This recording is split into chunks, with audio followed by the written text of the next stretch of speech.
Hello. Doesn't that feel super weird? Me not saying welcome back? Yeah, I've been saying welcome back at the beginning of every video for some years now. But it was all just a big conspiracy, you see. Because if I tell you welcome back and it's your first video, you feel like you owe it to me. Like, oh, he thinks I've been here before. I have to watch more videos now. And if you have been here before, you feel seen. Welcome back, I say. Oh, familiar face. It's all a scheme. It's all a conspiracy. But I'll say it, because it would feel weird to not. Welcome back.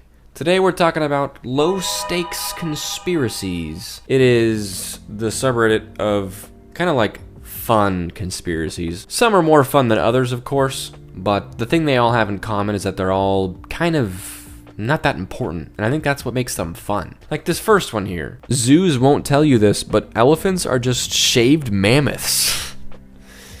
Wait a minute. You might be onto something here. Shaved mammoths, you say? They're very similar. Like, what would a shaved mammoth look like? The answer is an elephant, right?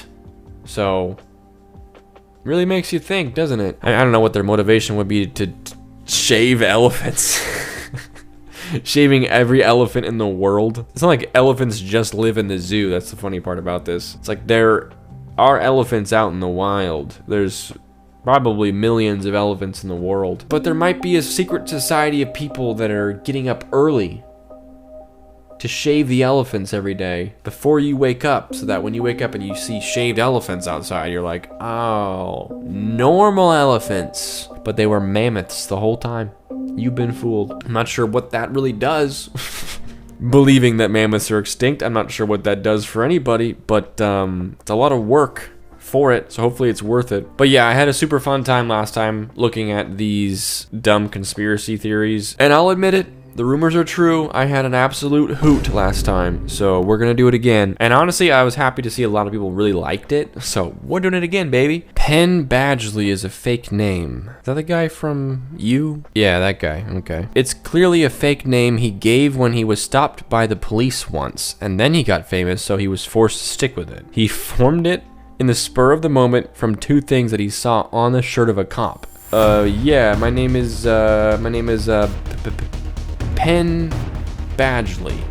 Okay, this person's going somewhere by coming up with this one. This is some comedy right here. I love that. Pharmacies could get your prescription quicker, but give it 5 to 10 minutes, so you're more likely to browse and buy something. Whatever the reason is, I do believe that there's some false inflating of the time it takes to grab the medicine that's already there. I get that there's probably literal protocol and steps and procedure for some things, but I'm like, I went a couple weeks ago for eye drops, and it was like 40 minutes. And I swear I was the only person in there, and there was like 10 people behind the counter. Just hand it to me, you know? I don't mean to seem impatient. Because I was like a patient, but I didn't want to be one. And also impatient. But like, you know, I think we could do this a little faster. Especially because this is a pretty universal experience, at least in America, where you go to the pharmacy and you're like, hey, I'm here for my prescription of 10 little pills. And they're like, okay, cool, I'll be right back. The pills are just like in a huge barrel, apparently, and they have to dig through and find your specific 10 pills like it's a big box of Legos. And they gotta find all the specific pieces to build the Darth Vader minifigure. And then they come back and they're like, here's your 10 pills, like 30 minutes later. I mean, if that's the case, then like, man, take your time. That's stressful. I also just think like, shouldn't I be able to get something like eye drops from like a regular store? You know? I don't know like what's in it. There's probably an ingredient in there that people could like huff, maybe. So, I mean, stop huffing eye drops so that I can get it at Walmart, you know? Like some stores, you have to like show them your ID to buy spray paint. And it's like, because it's so easy to vandalize, very permanently vandalize something with spray paint.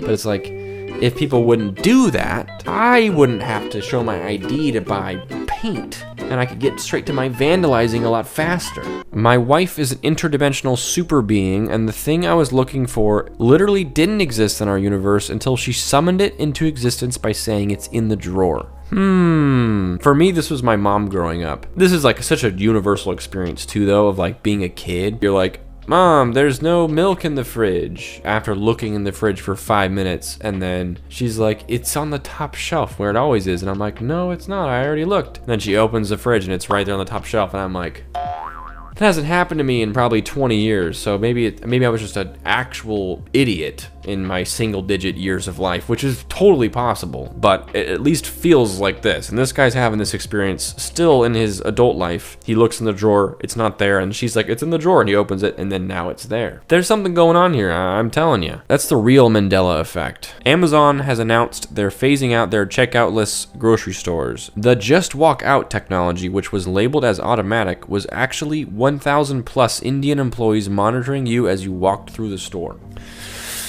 I'd like to believe that that's true. I mean, not that I'd like to believe that that's someone's job, but what I would like to believe is that a company like Amazon would actually choose to pay 1,000 plus employees instead of just replace them all with an AI. But in reality, probably not the case. I think it was just a dumb idea. I don't know. But probably more than anything, who wants to get caught shopping at the Amazon grocery store?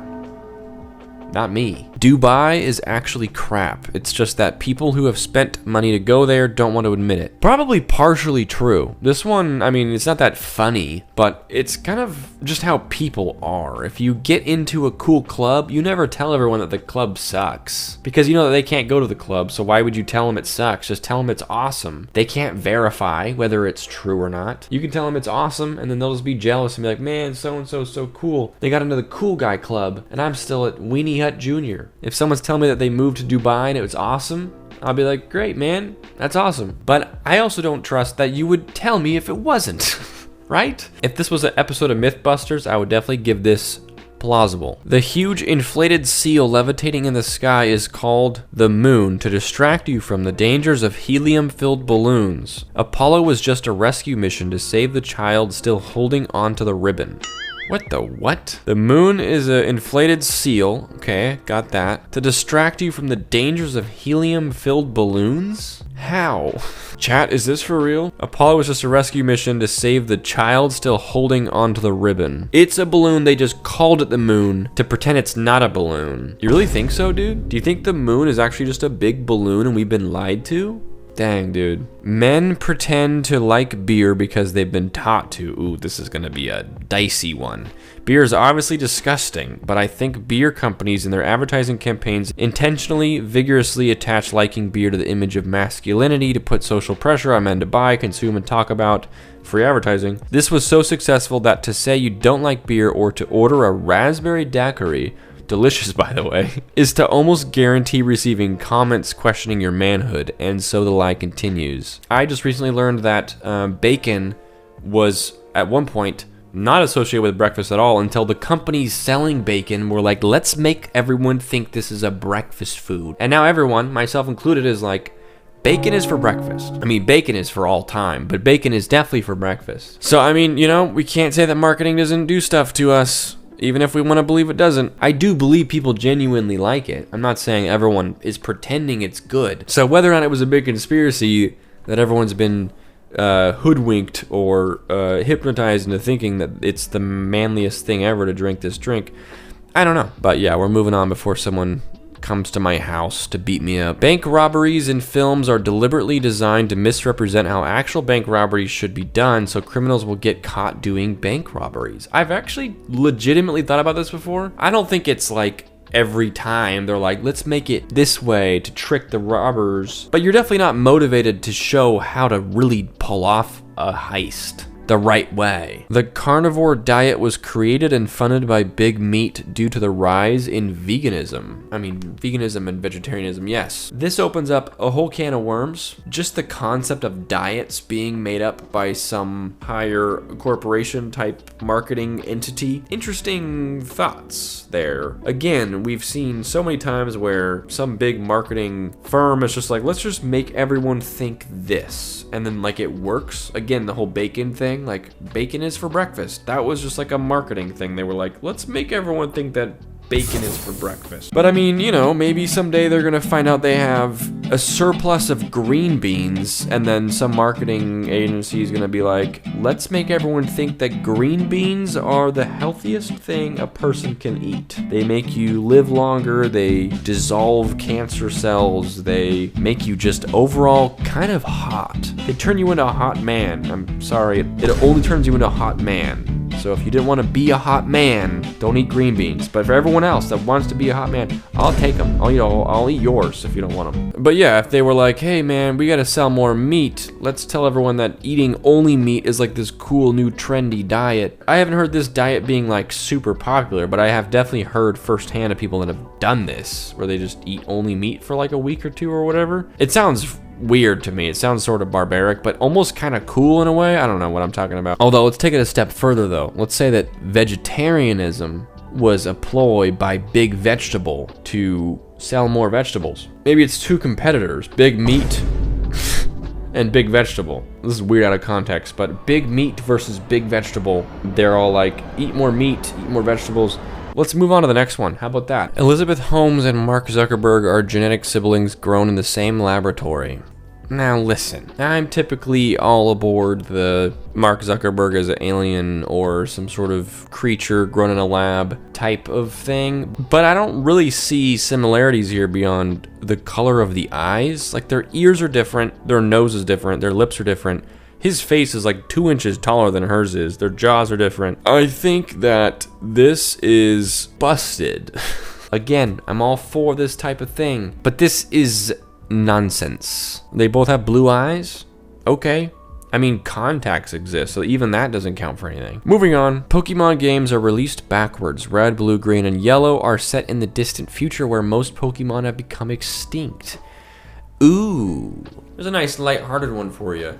If you don't know anything about Pokemon games, the first game, there's like 151 Pokemon, right, that are in this, that exist. And I don't think they really reference that there are more, right, because it was the first set of games. But then when the second game comes out, they're like, oh, there's like 100 and something more in this other region. And then every game since then, now they're on like Gen 8 or 9, I think. And every time there's a new game, there's a new region with all these new Pokemon. But each game typically includes Pokemon from the older games too. So like Pikachu's still there, and he's from Gen 1, and then we're over here in Gen 8, and all these Pokemon are here, but in Gen 1, it was just Gen 1. So if you think about it this way, the newest game is the farthest back on the timeline. That's actually kind of smart. I don't think that's like what they were intending, but it's actually like the only way that that makes sense, I think. And that's someone who doesn't really know the Pokemon lore. Maybe it's explained somewhere in there, but it always felt funny to me that every new game, it's like, oh my gosh, there's a new continent with a bunch of new Pokemon. That's crazy. How did we not see that? But then there's also like people living there and like an entire society with like new technology. So I don't know if they're connected. I don't. Yada yada yada, man. Pokemon this, Pokemon that. Who cares, alright? It's not about the games, it's about the cards, man. Look at this. This is crazy. You seeing this? They don't make cards like this anymore. They actually do. They actually definitely do. But yes, that's quite interesting. George R.R. Martin has already finished the last book of A Song of Ice and Fire. He isn't publishing it until after he dies because he can't be bothered dealing with fans/press tours, and also because it amuses him to see people get mad whenever he posts something not about the book. This is what I would do, because George R.R. Martin is getting old. I'm sure realistically he knows he is not going to be around for that many more years, and like, bro, no matter what is in the final book, this is Game of Thrones, in case that was not clear. He has the opportunity to do something pretty silly by dying and then releasing the book, and people being like, dang, this either is good or sucks, but the author literally is nowhere. In a way, it's kind of genius. He's probably just living his life right now and just being like, look, I wrote the book, you guys can have it when I'm done living my life. Town of Salem didn't actually believe in witches, they just used it as an excuse to get rid of the people they found annoying. I mean, kind of true. I feel like the word annoying here is like the least descriptive word you can use for everything that happened there. It's like, it wasn't that they were annoying, it's most likely based on some of the historical evidence that these gosh darn annoying people had all the good land that the rich people wanted. The best way to get rid of someone who has the good land you want is to kill them, and the best way to kill them is to make everyone else do that for you and look like it was not your idea. And so I think that that was a big part of what happened there. I really do. Maybe someone was like, hey, let's stop using leeches for medicine and try like drinking herbal tea. And people were like, that sounds kind of like witchcraft. Drinking hot leaf water, huh? Sounds like witchcraft to me. And then when they were like gonna burn them at the stake or whatever, the rich people were like, this is our opportunity to throw Thompson, who has the 5 acres with a nice view, let's just say that he likes tea, and then they just burn all of them. And then bada bing, bada boom, the good land is up for grabs. I mean, what do I know? What do I actually know? I was not there, but plausible. We're gonna say plausible, we're gonna move on. McDonald's burger patties quietly went meatless years ago. I keep hearing people muse about why McDonald's has not released a vegan option like the Beyond Meat or Impossible burgers available at other chains. The thing is, they already have. Just like when Kraft changed their macaroni and cheese recipe to only use real ingredients and then didn't publicize it until a year later. Apparently this was to get around the inevitable uproar about changing a classic formula. Folks can't say you ruined mac and cheese if they didn't even notice that you changed it. All McDonald's patties are meatless and have been for some time. This is an interesting one. I don't believe this, of course, because I don't think it would be cheaper to do meatless patties than to just use beef, because beef is pretty cheap and they use like this much of it. But the point about mac and cheese is pretty interesting, where it's like, yeah, you can just change it and then everyone will like, you know, if you're told to pay extra attention to the flavor, you'll just like trick yourself into thinking it tastes different, even if it actually doesn't. But the other way around, you just don't tell anyone, you change it. I mean, they could probably do this and get away with it. I don't think that they already have. I think that they could though. But I don't think it's cheaper to do a meatless patty. Depends on what you make it out of though. But aren't like a lot of vegan patties, like, aren't they like made out of black beans or something? At least some of them. So tell me why it's like $20 to get a meatless patty. Like the regular burgers are like 12 and like the meatless one is like 20. Isn't it just the same thing but with a bean patty? Are beans more expensive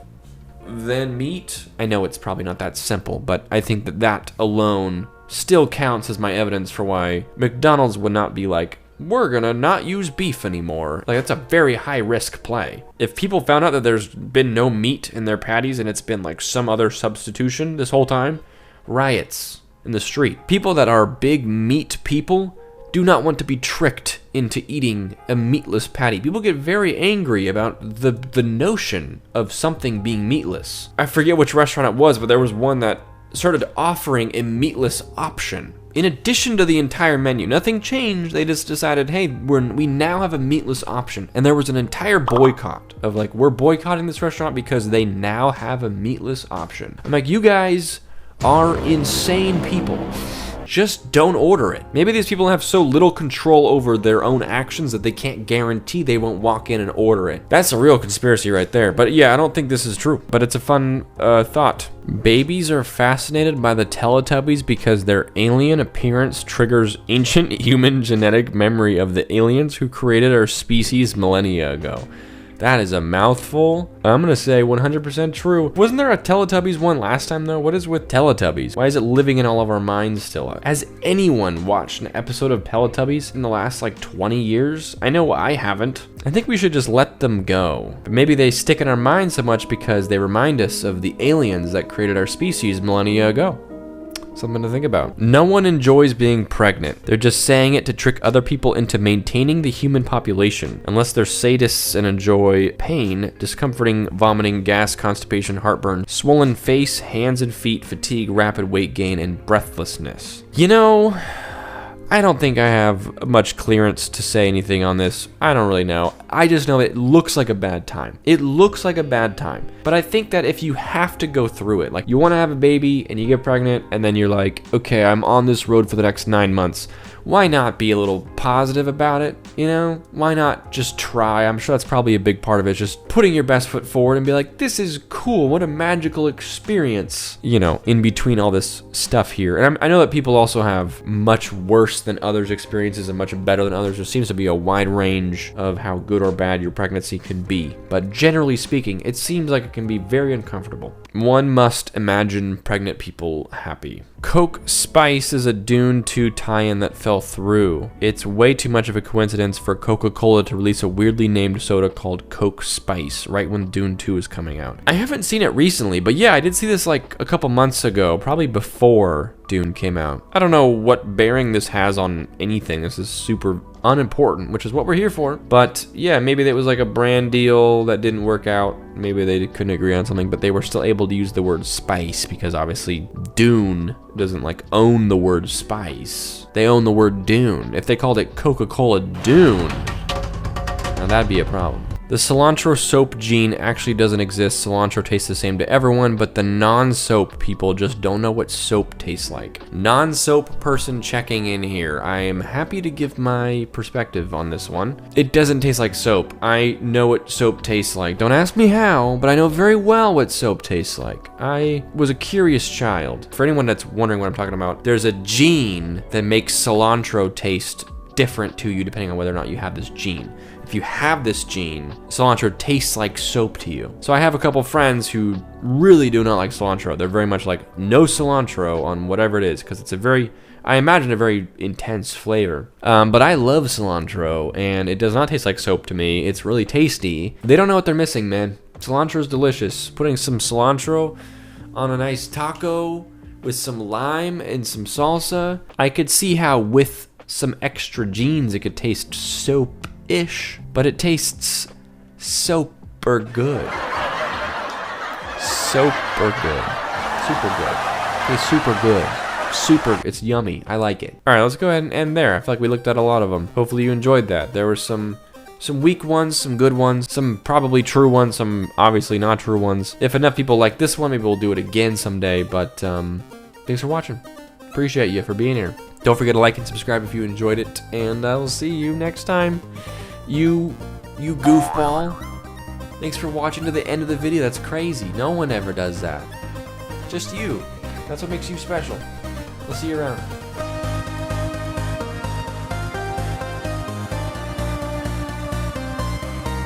What if me coming back at the end of the video is just to get you to watch the very last second for maximum watch time? Something to think about, huh?